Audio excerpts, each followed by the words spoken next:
Welcome to today's deep dive. We are on a mission today to completely reframe how you view and how you handle conflict. Right, something we all deal with. Exactly. The goal is to take something you probably dread, something that makes your stomach drop when it happens, and transform it into a highly strategic tool for success. Because it is a dynamic that touches absolutely every interaction you have. You cannot prevent conflict from happening no matter how hard you try to engineer your life. Yeah, that's impossible. But you absolutely can choose how you manage it when it arrives.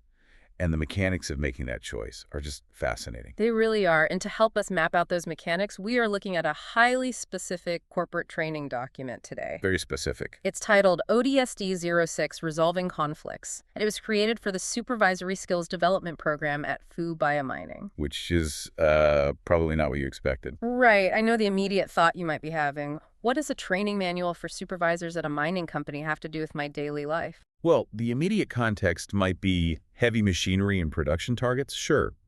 But the underlying psychology is universally human. It applies everywhere. Exactly.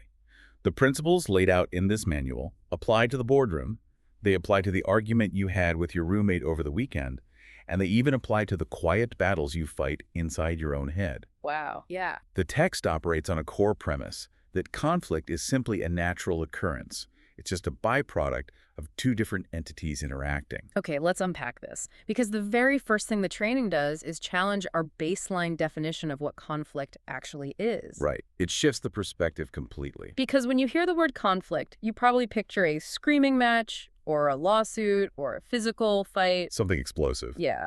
But the manual strips it down to something much simpler. It defines conflict as any difference, and it notes this can be real or entirely imaginary between two parties that results in interference or opposition. The manual actually has this great little visual. Oh, the two cartoon dogs. Yes. Two cartoon dogs fighting over a bone.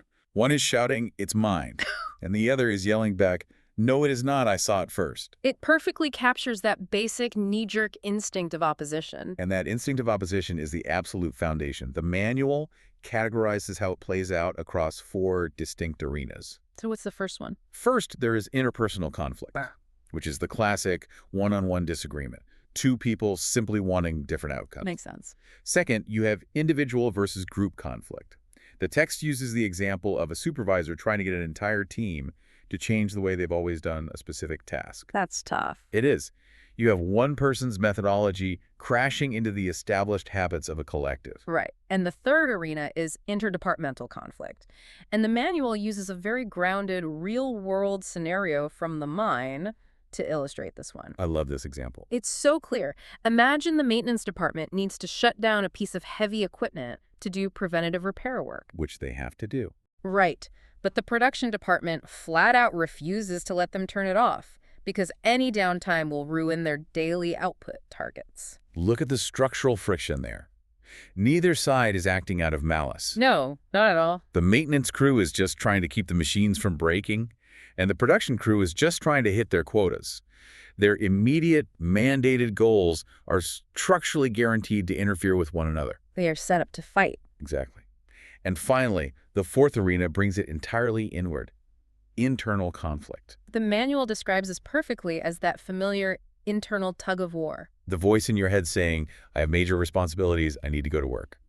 Battling the other voice pleading, "I really just want to stay in bed today." We have all lost that internal battle a few times. Definitely.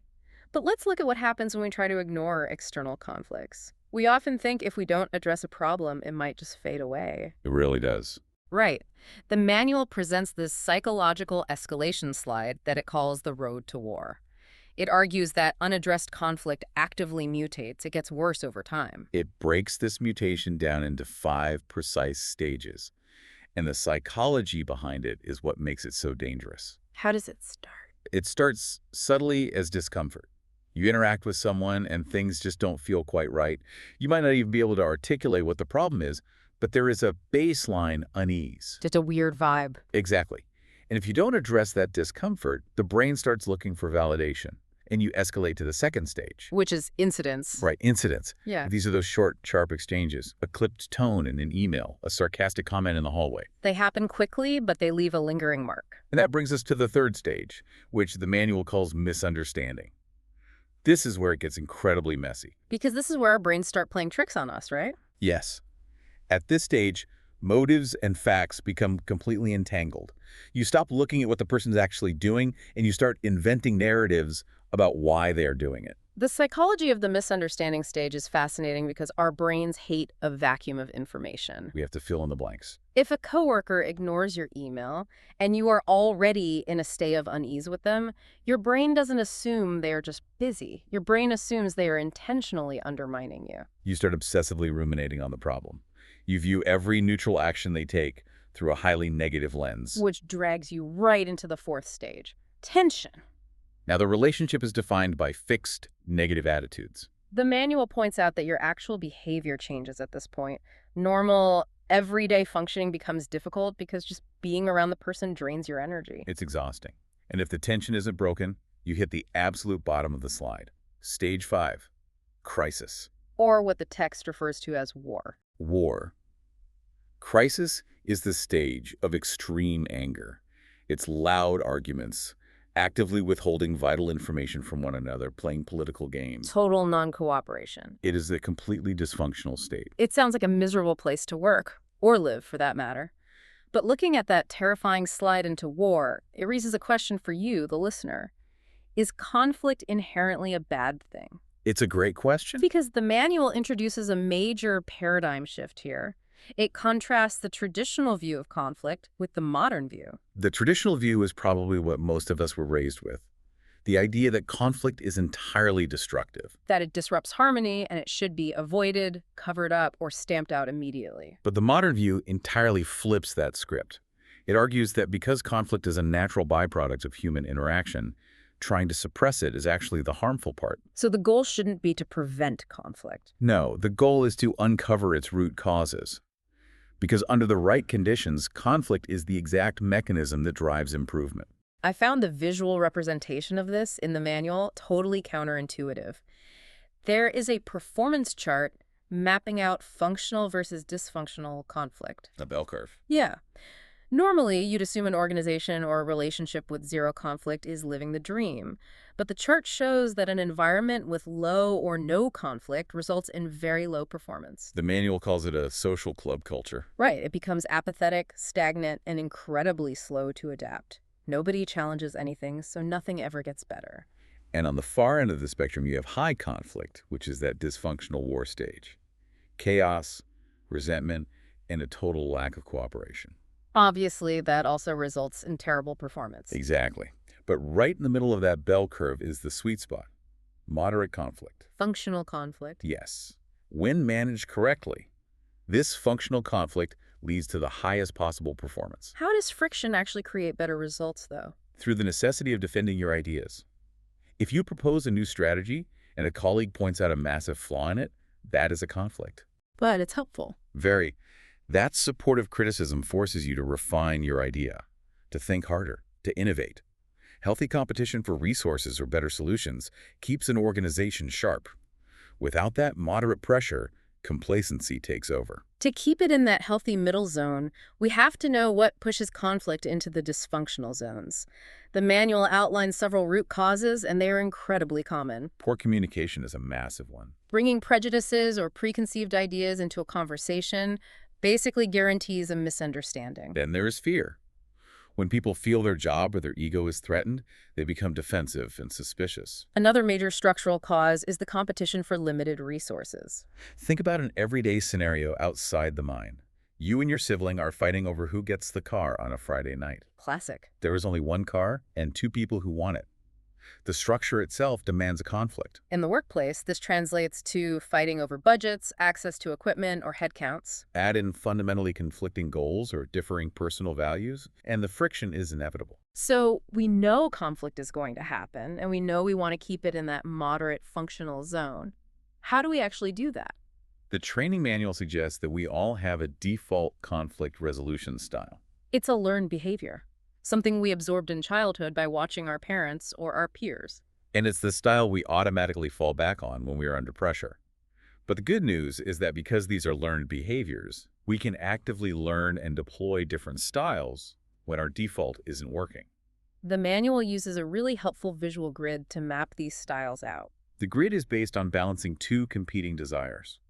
On one axis, how much importance you place on achieving your personal goal. And on the other axis, how much importance you place on maintaining the relationship with the other person. By measuring goal importance versus relationship importance, the text creates 5 distinct conflict styles. And it uses animal metaphors to make them stick in your mind. The first animal on the grid, sitting way down in the bottom left corner, is the turtle. This represents the avoiding style. The turtle places a very low importance on achieving the goal and a very low importance on maintaining the relationship. Just like a real turtle, this person retreats into their shell. They stay away from the people they are clashing with and dodge the issues entirely. The psychology of the turtle is rooted in a feeling of hopelessness.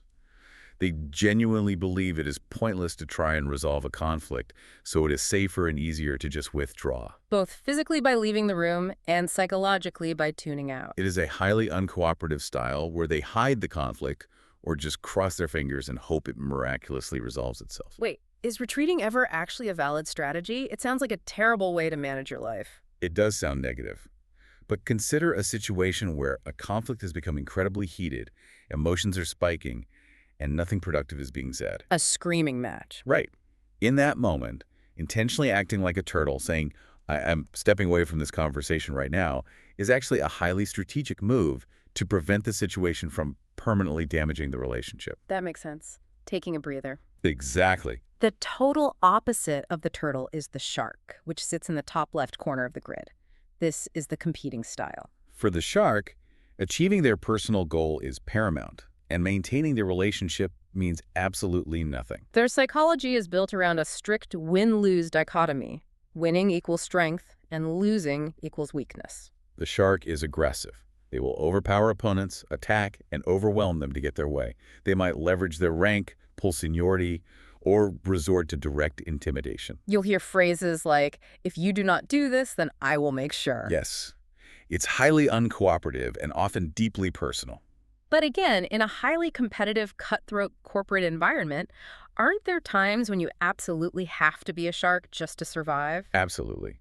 If there is an immediate crisis, say a safety hazard at the mine, or a critical deadline that will bankrupt the company if missed, you do not have time to sit in this circle and discuss everyone's feelings. Right, you just need action. You need someone to step in, take absolute control, and dictate the outcome. The shark is necessary for emergencies. But the problem is, if you use the shark style every day, you will eventually burn every bridge you have and find yourself surrounded by enemies. Without a doubt. Moving to the bottom right of the grid, we have the dog.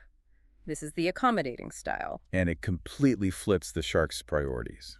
The dog places huge importance on maintaining the relationship and very little importance on achieving their own goals. The core belief here is that you simply cannot discuss a conflict without permanently damaging a relationship, and being liked is more important than getting what you want.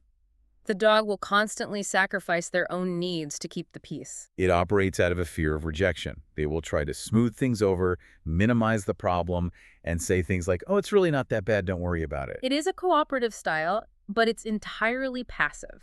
And over time, the dog often builds up a massive amount of hidden resentment because their needs are never being met. Sitting right in the absolute center of the grid is the fox, the compromising style. The fox values both the goal and the relationship moderately. They believe that relationships can be traded off to achieve goals, and girls can be compromised to keep relationships intact. The fox is the negotiator. They are always hunting for the middle ground. Their entire approach is transactional. If you give me this, I will give you that. They aim for the exact midpoint between two extreme positions. It is cooperative, but it fundamentally requires both sides to experience mutual sacrifice. Both sides walk away having lost a little bit of what they originally wanted. Which brings us to the top right of the grid, the holy grail of conflict resolution, the owl. The collaborating style. The owl places an incredibly high value on achieving their goals, and an incredibly high value on maintaining the relationship. They don't view conflict as a battle to be won or a transaction to be traded. They view it as a shared problem to be solved together. The owl's mindset is that conflict is an opportunity for a breakthrough. They refuse to be satisfied until they discover a solution that fully achieves their own goals and fully achieves the other person's goals. Without anyone having to sacrifice or give up anything. But why is the owl so rare? Why don't we just default to that all the time? Because it requires a staggering amount of cognitive load. It takes intense listening skills, massive reserves of patience, and a lot of time to collaboratively brainstorm a brand new solution that neither of you had thought of before. It is exhausting work. It really is. Here's where it gets really interesting. You might look at this grid and assume the goal of the training manual is to turn everyone into an owl. That would be the logical assumption. But the text makes a very pointed assertion. The true master of conflict resolution isn't always an owl. The true skill is having the situational awareness to know exactly when you should use which animal. All 5 styles are tools in a toolbox, and deploying the right one for the right situation is what dictates success. Recognizing which tool to use is the strategic layer. But the manual acknowledges a harsh reality. Knowing the theory is easy, but actually sitting across from another human being and resolving a conflict face-to-face is agonizingly difficult. The manual provides a brilliant psychological breakdown of why face-to-face negotiations derail so quickly. It's because we fail to separate the issue from you. Right.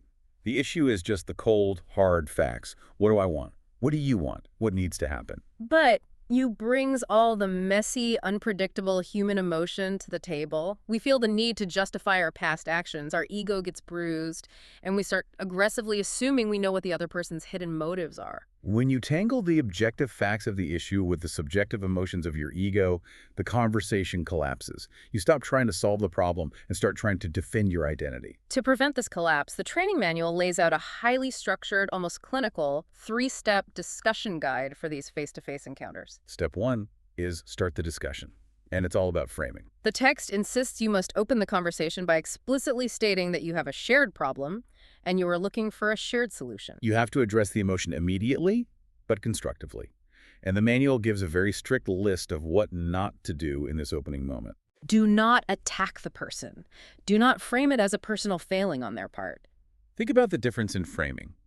If you walk up to your roommate and say, "You are a slob and you never do the dishes," you have instantly attacked their identity. Their ego will flare up and they will fight back. But if you say, "We seem to have a recurring problem with how the kitchen is maintained, and I want us to figure out a system that works for both of us." You have separated the issue from the person. Exactly. Once you've set that collaborative frame, you move to step 2. Listen to the other person's view. This sounds simple, but it is psychologically brutal. You have to let them speak, and you have to actively try to understand their needs, their motives, and their feelings. You ask questions strictly to clarify their position. The hardest part of step 2 is silencing your own internal monologue. Most of us don't actually listen. We just wait for our turn to speak while silently building our counter-argument in our heads. The manual explicitly states you do not have to agree with a single thing they are saying, but you must understand their perspective. The do not list here is ruthless. Do not interrupt. Do not get defensive. Do not start arguing your case, and absolutely do not tell them that what they're feeling is wrong. If you can survive step 2 without blowing up, you reach step 3, solve the problem. This is a highly mechanical, multi-part process. First, you summarize the problem back to them. You literally state the core issue out loud to ensure you both agree on what you are actually trying to solve. Write it on a whiteboard if you need to physically detach the issue from yourselves. Once you agree on the definition of the problem, you move into the search for solutions. This is a brainstorming phase. And the absolute most critical rule here is that you must not evaluate the ideas as they are being suggested, Why is that so important? because evaluation kills creativity. If someone suggests an idea and you immediately shoot it down by saying that will never work, it's too expensive, they will stop suggesting ideas. You want a massive list of potential solutions, even the absurd ones. Only after you have exhausted all ideas do you transition into evaluating them. You look for flaws, you check if the ideas are practical, and you check if they are fair to both sides. The final part of step 3 is deciding on the solution together. You pick the most acceptable path forward, and then you meticulously plan the implementation. Who is doing what, when are they doing it, and where? And crucially, you agree on a future date to evaluate if the solution is actually working. If it's failing, you don't start a new war. You just go right back to step 1. The manual has one final massive warning regarding this implementation phase. You cannot force or push a solution onto the other party just to get the meeting over with. If a person does not freely and genuinely commit to the solution, there is almost zero chance they will carry it out properly. The resentment will just build quietly until the conflict erupts again. Mutual commitment isn't just a nice idea, it is a mechanical necessity for the solution to hold. So what does this all mean? It's a lot to process. It is. If we step back and distill all of this insight from a mining company's supervisory manual, the ultimate takeaway for your life is this. Conflict is not a disease that you need to eradicate. It is a dynamic force that needs to be managed. Whether you're dealing with a stubborn family member, an uncooperative coworker, or a massive organizational standoff, your job is to diagnose the level of the problem Separate the facts from the ego. and consciously choose the right strategic approach to reach that functional high-performance sweet spot. It requires a massive amount of self-awareness to override your default childhood settings. The next time you feel that subtle wave of discomfort, or you find yourself pulled into a sharp, petty exchange, try to pause. Step back from the immediate emotional reaction. View the friction not as a personal threat, but as an opportunity to diagnose a broken system. Apply that owl mindset. Sit down, map out the shared problem, and build a better way forward. We usually think of that collaborative, highly communicative owl as the ultimate ideal for every situation, but looking at your own life, your own career, and the specific pressures you are facing right now, are there any situations you are dealing with today where surviving or truly succeeding might actually require you to intentionally act like a shark or strategically retreat like a turtle?